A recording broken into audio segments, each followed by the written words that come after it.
नमस्कार मित्रांनो, कसे आहात तुम्ही? मजेत आहे ना?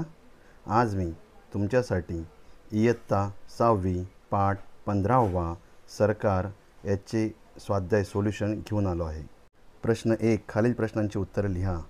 सरकारची गरज का असते? उत्तर 1. प्रत्येक देशाला वेगवेगळे निर्णय घेण्यासाठी आणि त्या निर्णयाची अंमलबजावणी करण्यासाठी. नंबर 2. प्रत्येक देशाला कायदे करण्यासाठी आणि त्याची अंमलबजावणी करण्यासाठी, संविधानानुसार त्यात सुधारणा करण्यासाठी. नंबर 3. सरकारने बनवलेले कायदे आणि नियम देशवासियांना, सर्व लोकांना समान रीतीने लागू होतील याची खात्री करणे. 4. लोकशाहीमध्ये लोकांच्या इच्छेनुसार प्रशासन चालवण्यासाठी सरकारच लोककल्याणाचे काम करते. 5. देशात शांतता, कायदा, सुव्यवस्था राखण्यासाठी तसेच देशाच्या प्रगतीसाठी सरकारची आवश्यकता असते. नंबर 2.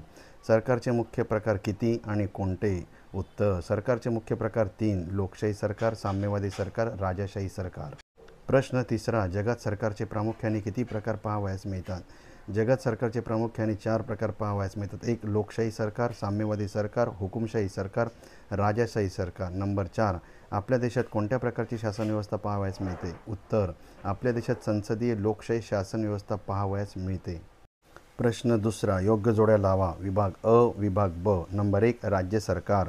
डी. संपूर्ण राज्यात कारभार सांभाळते. 2. स्थानिक सरकार. सी. गाव किंवा शहराचा कारभार सांभाळते. 3. राष्ट्रीय सरकार. बी. संपूर्ण देशामध्ये कार्यभार सांभाळते. 4. राजेशाही शासन. ए.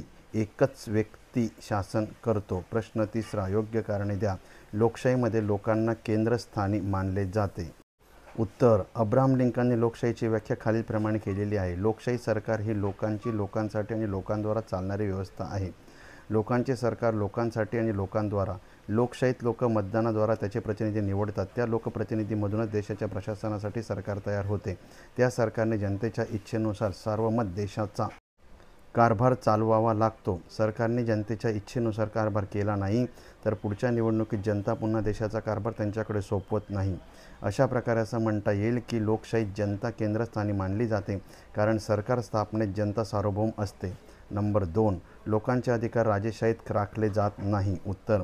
राजेशाही ही व्यक्तिकेंद्रित नियम आहे. त्यात राजाचे स्थान वंश परंपरागत असते. राजेशाहीमध्ये जनतेला स्वतःचा शासक निवडण्याचा अधिकार नसतो.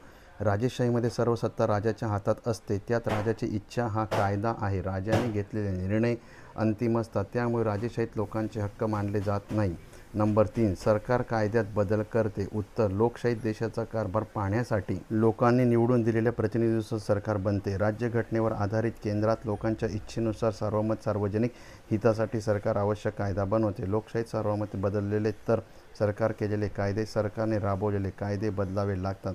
लोकशाहीत सरकारला कायदा बदलण्याचा अधिकार असतो. त्यामुळे सरकार कायद्यात बदल करत आहे. नंबर 4. खालील विधाने सत्य आहे की असत्य आहे ते सांगा. नंबर 1.